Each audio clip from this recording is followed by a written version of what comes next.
আসসালামু আলাইকুম এভরিওয়ান, আমি নুসরাত জান হাসি কে ড্রামার এক্সপ্লেনেশনের পক্ষ থেকে। তো শুরুতে ইয়াসুনকে দেখানো হয় কামিয়ং এর সাথে কথা বলতে এবং কামিয়ংকে জিজ্ঞেস করছিল যে সে ঠিক আছে কিনা এবং খাবার খেয়েছে কিনা। এরপরে দেখানো হয় যে সে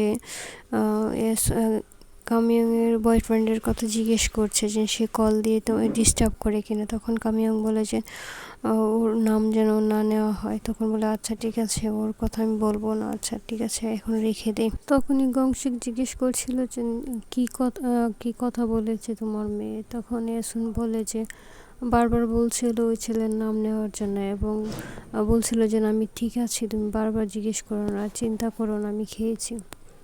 তখন বললে যে না, আমি তো চাচ্ছিলাম যে আমার সাথে কথা বলে ওর মনের কষ্টগুলো হালকা করার। তখন গংসিক বলছিল যে এখন সে বড় হয়েছে। তখন ইয়াসুন বলে যে তাও তো আমার মেয়ে, তাই না? আর একজন মায়ের যে মেয়েকে কে বেশি বুঝতে পারে এবং ভালোবাসতে পারে। গংসিক বলে যে ও তোমাকে কিছুই বলবে না। তখন ইয়াসুন বলে যে এরকমই লাগতেছে, আর আগে তো সে সব কিছু আমার কাছে শেয়ার করতো, এখন কিছু বলতে চায় না। তখন বলে যে যখন ছোট ছিল তখনই ভালো ছিল, আমার কাছে আমাকে সব কিছু বলতো। এবং পরবর্তীতে ছোটবেলার একটা কাহিনী দেখানো হয়।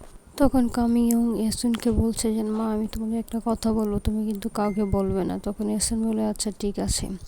তখন কামিয়ং বলে যে আমি কিংজং আমার অনেক ভালো লাগে এবং আমি তাকে বিয়ে করতে চাই।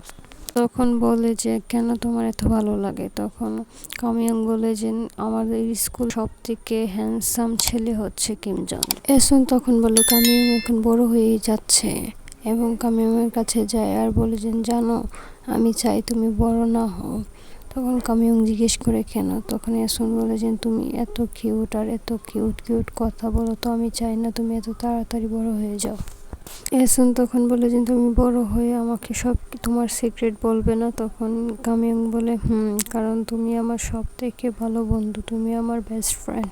তখন কামিয়ং জিজ্ঞেস করে আচ্ছা মা, তাহলে তোমার বেস্ট ফ্রেন্ড কে? তখন ইয়াসুন বলে যে আমার বেস্ট ফ্রেন্ড তো তুমি। তখন কামিয়ং ইয়াসুনের কানে কানে জিজ্ঞেস করে মা, তোমার কাউকে ভালো লাগে? তখন ইয়াসুন বলে ভালো লাগে তো।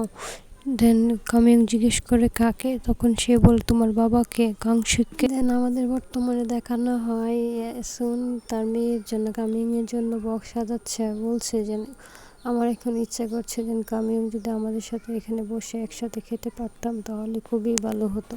তখন গংশিক বলে যে তার অফিসে ছুটি নেই এবং সে তাই আসতে পারে না, এই নিয়ে মন খারাপ করে কোনো লাভ নেই।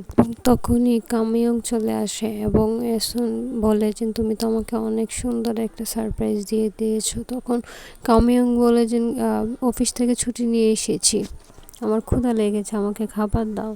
এই পর্বটি এখানেই শেষ করছে এবং পরবর্তী পর্বের জন্য আমার সাথে থাকবেন এবং আমার চ্যানেলটি সাবস্ক্রাইব করে আমার চ্যানেলের পাশে থাকবেন। Thank you so much, thank you everyone.